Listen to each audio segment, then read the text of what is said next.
ಎಲ್ಲರಿಗೂ ನಮಸ್ಕಾರ. ಸುಮಾ ಅಡುಗೆಗೆ ನಿಮಗೆ ಸ್ವಾಗತ. ಇವತ್ತು ನಾನು ನಿಮಗೆ ಈಸಿಯಾಗಿ ಕೈಮಾ ಗೊಜ್ಜು ಮಾಡೋದು ಹೇಗೆ ಅಂತ ಹೇಳ್ಕೊಡ್ತಿದ್ದೀನಿ. ಮೊದಲಿಗೆ ನಾನು 1 ಸೌಟಷ್ಟು ಆಯಿಲ್ ಹಾಕ್ತಾ ಇದ್ದೀನಿ.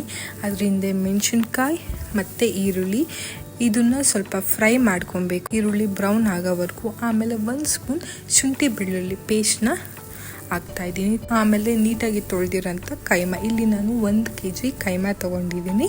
ಅದಕ್ಕೆ 2 ಟೊಮೊಟೊ ಮೀಡಿಯಮ್ ಸೈಜಲ್ಲಿ ಕಟ್ ಮಾಡ್ಕೊಂಡಿರೋಂಥದ್ದು. ಅದಕ್ಕೆ ಮಸಾಲೆ ಹಾಕ್ತಾ ಇದ್ದೀನಿ. ಖಾರದ ಪುಡಿ, ಧನಿಯಾ ಪುಡಿ ಹಾಗೂ ಅರಿಶಿಣ ಹಾಕ್ತಾ ಇದ್ದೀನಿ. ಅದನ್ನು ಚೆನ್ನಾಗಿ ಮಿಕ್ಸ್ ಮಾಡಿ ಸ್ವಲ್ಪ ಬಾಡಿಸಿ ರುಚಿಗೆ ತಕ್ಕಷ್ಟು ಉಪ್ಪು ಹಾಕಿ ಚೆನ್ನಾಗಿ ಮಿಕ್ಸ್ ಮಾಡಿ, ನಮಗೆ ಗ್ರೇವಿ ಥರ ಬೇಕಾಗಿರೋದ್ರಿಂದ ನಾನು ಅದಕ್ಕೆ ಒಂದು ಸ್ವಲ್ಪ ವಾಟರ್ ಹಾಕ್ತಾ ಇದ್ದೀನಿ, ಸ್ವಲ್ಪ ತೆಳುವಾಗಲಿ ಅಂತ. ಈಗ ನಾನು ಅದಕ್ಕೆ ಮಸಾಲ ರುಬ್ಕೊತಿದ್ದೀನಿ. 1 ಸ್ಪೂನ್ ಅಷ್ಟು ಗಸಗಸೆ, 1 ಚಕ್ಕೆ, 2-3 ಲವಂಗ ಮತ್ತೆ 1-2 ಏಲಕ್ಕಿ, 1 ಸ್ಪೂನ್ ಜೀರಿಗೆ, ಒಂದಿಷ್ಟು ಕಾಳು ಮೆಣಸು ಇಷ್ಟನ್ನ ರುಬ್ಕೊಂಡು ಪೌಡರ್ ಮಾಡಿ ಇಟ್ಕೊತಾ ಇದ್ದೀನಿ. ಮುಚ್ಚಿ 3-4 ವಿಷಲ್ ಕೂಗಿಸ್ಕೊಂಡಿದ್ದೀನಿ. ಈಗ ನೋಡ್ತಾ ಇದ್ದೀರಾ ಕೈಮಾ ಎಲ್ಲ ಬೆಂದಿದೆ. ನಾನು ರುಬ್ಕೊಂಡಿರೋಂಥ ಮಸಾಲ ಪೌಡರ್ ಹಾಕಿದ್ದೀನಿ.